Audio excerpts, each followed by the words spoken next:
Di tengah hiruk-pikuk keramaian Paviliun Bintang Jatuh yang beraktivitas seperti biasa, tiba-tiba saja muncul sebuah pilar emas yang dengan aura menakutkan di tengah-tengah paviliun wilayah.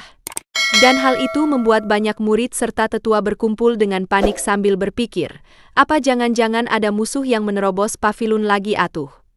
Sesosok raksasa berwarna emas menyembul keluar dari dalam pilar energi dan membuat warga pavilion yang mengumpulkan pengumpulan energi masing-masing seolah siap baku hantam. Namun di saat yang sama Abah juga ikut datang dan menunjukkan ekspresi tenang sebelum menjelaskan bahwa sosok emas itu adalah tuan muda mereka sendiri. Tidak menunggu lama setelah muncul tubuh emas raksasa itu mengumpulkan energi dahsyat yang membuat Abah auto manggut-manggut senang melihat bahwa teknik tubuh Fajra Liuli atau tubuh kaca King Kong yang direbut Shoyan dari Dizizi memang memiliki kekuatan yang sangat luar biasa. Nah, seolah-olah belum puas penguasaannya terhadap tubuh Fajra Liuli, sosok raksasa itu sekali lagi konsensus kekuatan dan membuat Yaoen paham bahwa seperti Xiao Yan belum puas dengan ukuran tubuh Fajranya sehingga ingin membuat penerobosan lain.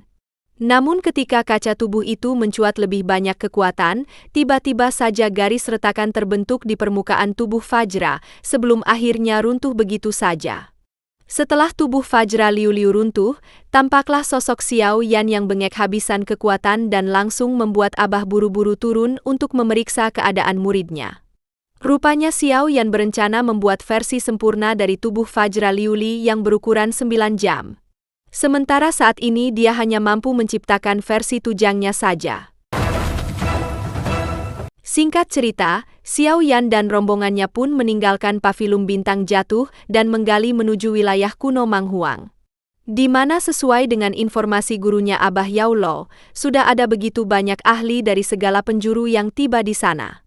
Dan kesemuanya seolah hilang akal saking bersandarnya dengan daya tarik pohon kuno Bodhisattva.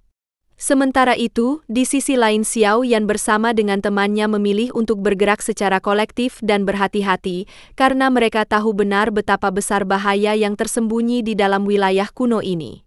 Dan benar saja apa yang membingungkan Xiao Yan karena begitu memasuki bagian lebih dalam wilayah kuno, mereka langsung dikepung oleh kabut racun yang mematikan. Xiao Yan bertindak cepat dengan mengeluarkan 3 butir pil penahan racun dan memberikannya kepada yang lain untuk menahan racun beracun yang ada di tempat ini.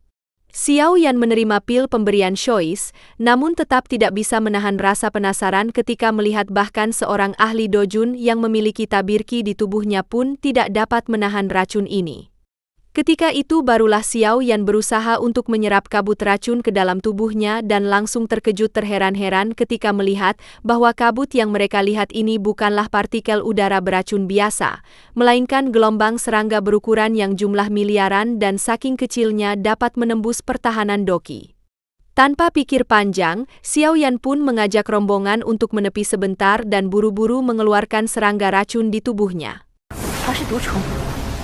Karena memiliki tubuh beracun, Xie Shan pun dapat membasmi serangga beracun itu dengan mudah.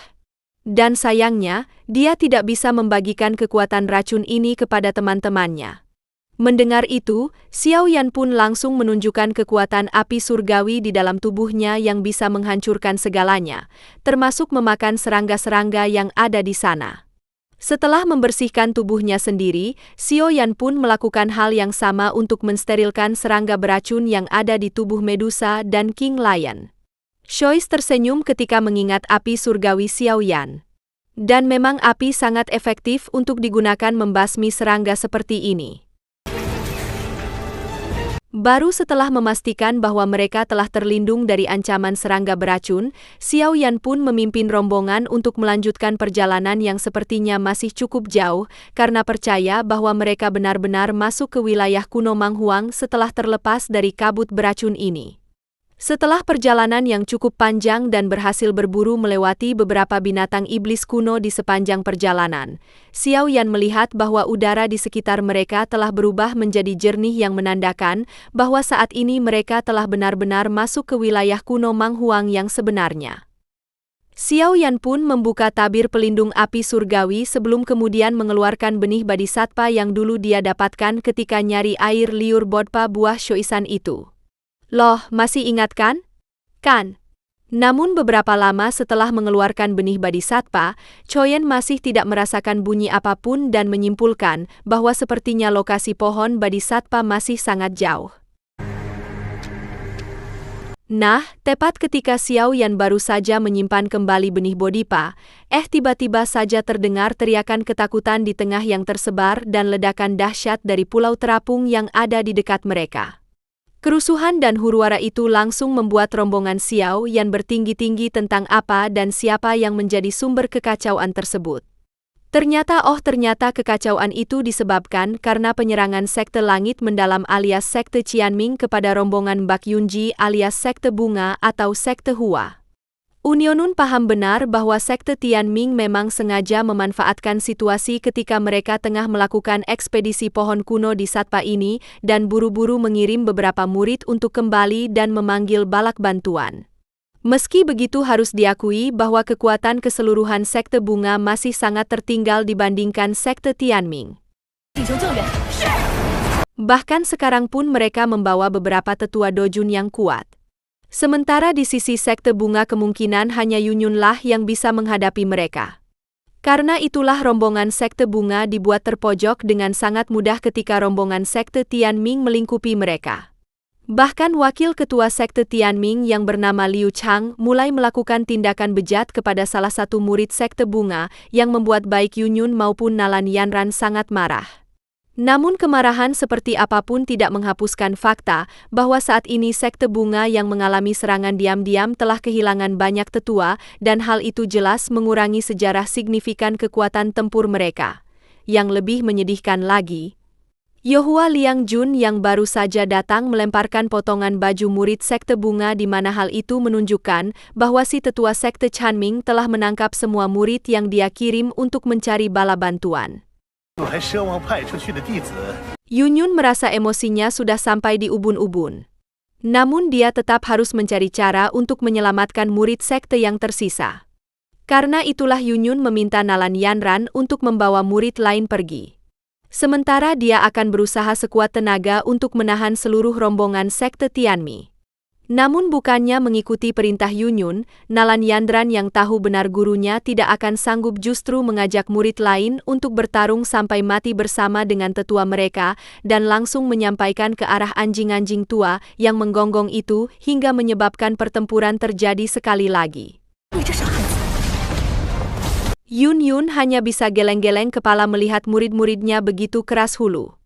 Namun saat ini memang tidak ada hal lain yang bisa mereka lakukan kecuali melawan pertengkaran tenaga. Yunyun mengambil peran untuk berperang melawan Hua Liangjun. Di mana pertempuran ini seperti mengulang masa lalu ketika dia memperebutkan jabatan ketua sekte bunga dengan Wajin yang ditemani oleh lelaki hidung belang ini. Sayangnya Yunyun tidak bisa melakukan pertarungan dengan fokus karena perhatiannya terus menyebar ke segala arah ketika melihat murid-muridnya termasuk Nalan Yanran dilukai oleh sekte Tianming dan hal itu langsung dimanfaatkan oleh Yahua Liangjun untuk menyerang diam-diam. Yunyun dihempaskan dengan begitu kejam oleh Yahua Liangjun. Dan ketika melihat seluruh muridnya sudah tertangkap fokus, Yunyun benar-benar mengabur hingga sama sekali tidak bisa melakukan apa-apa.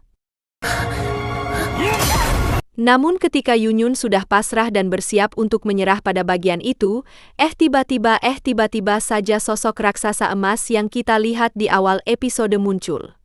Meskipun tidak tahu siapakah raksasa emas itu, Yunyonun langsung memanfaatkan situasi untuk menendang otong si Yahua Liangjun yang membuat kesadaran bersama masa depan tetua sekte Tianming itu terbang ke awang-awang.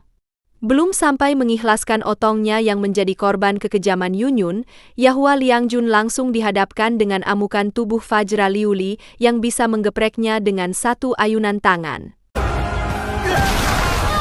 Singkat cerita, karena salah satu dari tiga di antara itu adalah Ratu Medusa yang terakhir kali dia lihat di Kekaisaran Jama.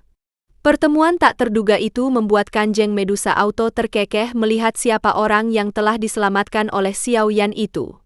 Sekaligus juga membuat Yunyun semakin tercengang ketika mengetahui siapa sosok yang telah menyelamatkannya. Dan akhirnya berakhir sudah episode kali. Jangan lupa like, komen, dan subscribe, jangan cuma pelangap longo gak jelas.